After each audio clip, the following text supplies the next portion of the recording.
Há verdades tão profundas nas Escrituras que, por vezes, agimos como quem vaga por uma cela aberta, sem perceber que as correntes já não estão mais em nossos pulsos. Quantos de nós caminhamos todos os dias carregando grilhões invisíveis, sem notar que a porta da prisão foi escancarada pelo Evangelho? Imagine atravessar uma ponte robusta sobre um rio turbulento, mas andar à margem da liberdade, como se o antigo medo ainda tivesse poder. Assim, é com muitas pessoas diante do capítulo 6 da carta aos Romanos. Leem, concordam, mas não vivem a liberdade que ali foi conquistada. Hoje, quero te convidar a atravessar essa ponte, a enxergar o segredo que há tanto tempo espera ser descoberto. Porque talvez você já conheça as palavras, mas o significado ainda pode estar adormecido no seu coração. A carta aos Romanos não é simplesmente mais uma epístola no Novo Testamento. Ela é considerada por muitos o coração do ensino apostólico, a pedra angular da teologia cristã. Quando Paulo escreveu aos cristãos em Roma, ele falava a uma igreja vivenciando o choque entre culturas, tradições religiosas e perseguições. Era uma comunidade composta tanto por judeus quanto por gentios, um verdadeiro mosaico humano, tentando entender o que significava caminhar segundo o Evangelho de Jesus numa sociedade que pressionava por todos os lados. Neste cenário de conflitos, dúvidas e disputas, Paulo escreve para expor o mais profundo da doutrina cristã, esclarecendo o que é ser salvo, justificado e, principalmente, o que significa viver uma nova vida. Romanos 6 surge, então, como uma resposta clara, uma chamada para uma realidade além da mera religiosidade, um convite à experiência radical de liberdade, aquela que só Cristo pode proporcionar.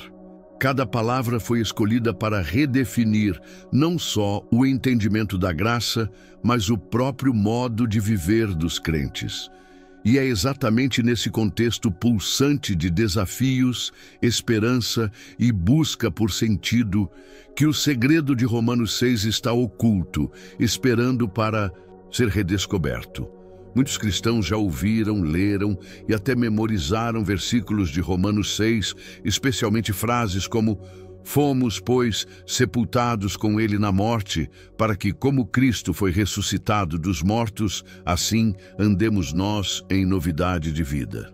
Essa mensagem, poderosa e revolucionária, costuma ser celebrada nos batismos, recitada em grupos de estudo e citada em sermões. No entanto, permanece para a grande maioria como um ideal distante, uma teoria bonita, mas pouco vivida. O segredo esquecido de Romanos 6 não está nas palavras, mas na profundidade espiritual que elas carregam. O texto fala sobre uma ruptura total com o passado, não uma simples melhoria moral, mas uma verdadeira morte do eu antigo. Trata-se de romper não apenas com o pecado visível, mas com a velha mentalidade, com as correntes invisíveis da culpa e do medo. É aqui que muitos tropeçam. Leem o texto como uma metáfora, enquanto Paulo anuncia uma realidade transformadora, literal e concreta. O segredo está na revelação de que a cruz não foi apenas para Cristo, mas para todo aquele que o segue. E essa verdade, embora tão clara no texto, muitas vezes passa despercebida aos olhos apressados ou acostumados à rotina religiosa. Morrer para o pecado é uma expressão que carrega um peso espiritual profundo. No contexto bíblico, Paulo não está falando de uma reforma de comportamento, de simples autocontrole ou de afastar-se de hábitos ruins por esforço próprio. Ele revela algo muito mais radical, uma morte real do antigo eu, uma cisão completa entre aquele que éramos antes de Cristo e a nova criatura gerada pelo Espírito. Imagine uma semente lançada à terra. Seu potencial só se revela quando ela morre para a sua forma antiga.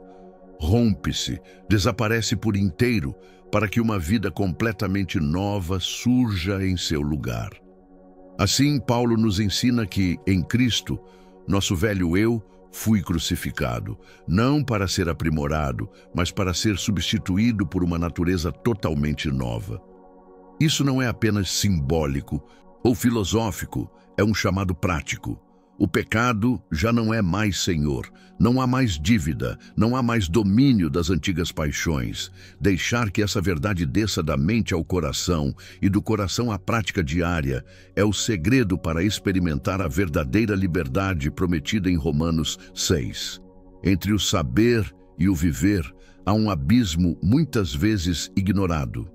No cenário da vida cristã, é fácil acumular conhecimento bíblico, decorar versículos, estudar teologia e, ainda assim, não experimentar o poder transformador dessas verdades.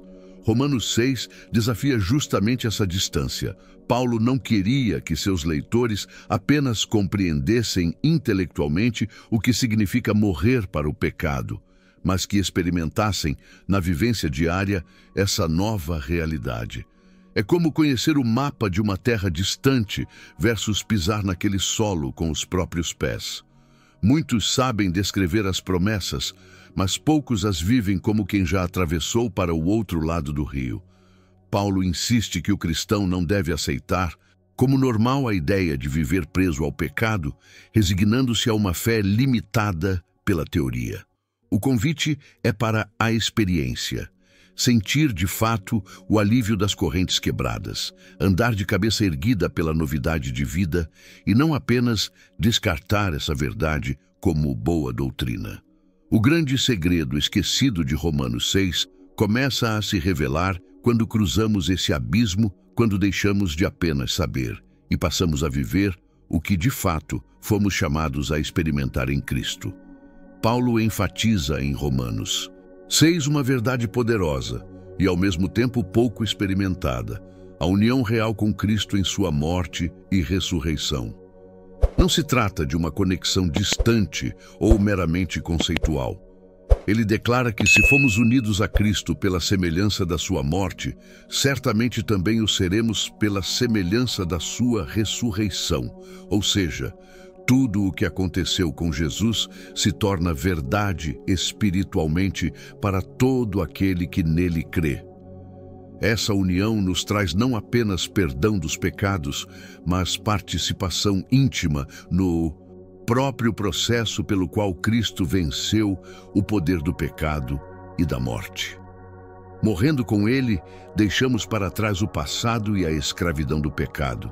Ressuscitando com ele, recebemos acesso a uma vida completamente nova. Essa não é uma promessa para um futuro distante, mas uma possibilidade presente. Viver agora, segundo a dimensão da ressurreição, com poder para vencer aquilo que antes parecia impossível superar. O segredo de Romanos 6 está exatamente em aceitar e experimentar essa dinâmica espiritual não apenas como um ensino antigo, mas como uma realidade diária, disponível e transformadora. Paulo chega ao ápice do seu ensinamento ao instruir: assim também vós considerai-vos mortos para o pecado, mas vivos para Deus em Cristo Jesus, nosso Senhor. Esse imperativo vai além de uma declaração.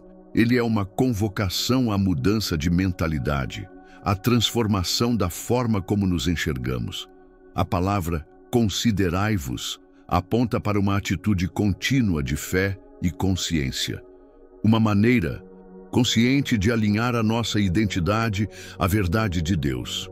Isso significa, no dia a dia, rejeitar os antigos rótulos e sentimentos de escravidão diante do pecado ou das fraquezas pessoais. Não se trata de negação da realidade, mas sim de abraçar a realidade mais profunda e definitiva estabelecida por Deus. Em Cristo, já não somos mais devedores ao velho eu. Não estamos mais cativos dos padrões antigos. Somos libertos, com acesso à novidade de vida. O segredo esquecido de Romanos 6 é que a transformação verdadeira começa com a renovação da mente, quando aceitamos, pela fé, aquilo que Cristo já realizou e passamos a enxergar a nós mesmos como Deus nos vê. Neste ponto do capítulo, Paulo ilustra de forma prática como viver essa nova identidade. Não deixando que o pecado governe mais os nossos corpos, mas oferecendo cada parte de nós, mente, vontade, desejos, atitudes a Deus como instrumentos de justiça. O segredo não está apenas em tentar resistir ao pecado pela própria força, mas em transferir o centro do nosso coração para Cristo, entregando nossas faculdades ao seu serviço. Essa oferta diária é um ato de fé e de decisão. A cada manhã, diante de pequenas e grandes escolhas, reconhecemos que podemos dar ouvidos às antigas vozes ou permitir que a nova vida de Cristo se manifeste em nós. Não somos mais obrigados a obedecer aos impulsos do passado, porque agora existe uma outra fonte de poder em ação, a graça de Deus.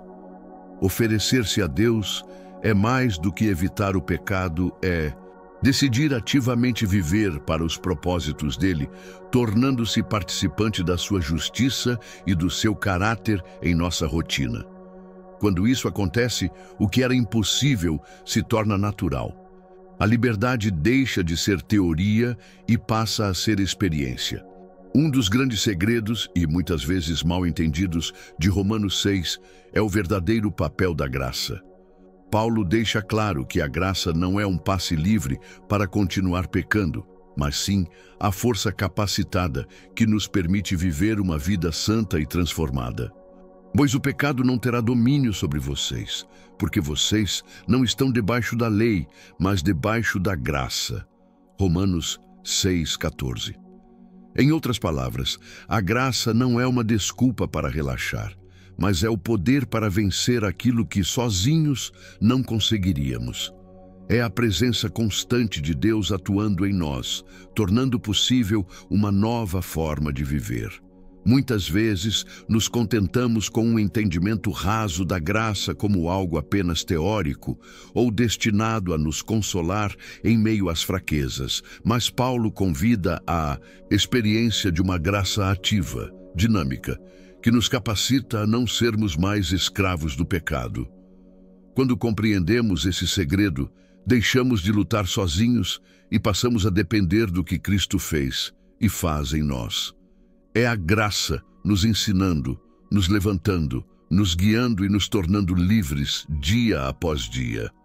No final de Romanos 6, Paulo conclui sua exposição mostrando que não existe neutralidade. Ou somos escravos do pecado, ou nos tornamos servos da justiça. Mas agora, libertos do domínio do pecado, passamos a ser voluntários no serviço à justiça, ou seja, na obediência a Deus e aos seus propósitos. Ser servo da justiça não significa viver preso a regras exteriores, mas sim responder ao novo coração e à nova natureza recebida em Cristo. É uma escolha diária e consciente por viver aquilo que Deus deseja, confiando que Ele mesmo supre o querer e o realizar. Praticamente, isso se traduz em decisões cotidianas. Perdoar quando antes não perdoaríamos, falar a verdade mesmo sob pressão, escolher o bem em vez do fácil, amar sem esperar retorno. O segredo revelado neste capítulo é que quanto mais nós oferecemos a Deus, mais livres nos tornamos não por nós mesmos, mas pelo fluxo da graça que opera em nossa nova identidade. O resultado? Uma vida que transborda frutos de justiça, santidade e verdadeira alegria em servir. Se este conteúdo falou ao seu coração e te ajudou a enxergar a profundidade dos segredos de Romanos 6, não esqueça de curtir este vídeo, compartilhar com quem precisa desta mensagem e se inscrever no canal para não perder nenhum estudo novo. Assim, você nos incentiva a produzir cada vez mais reflexões transformadoras para a sua vida. Deus abençoe e até a próxima.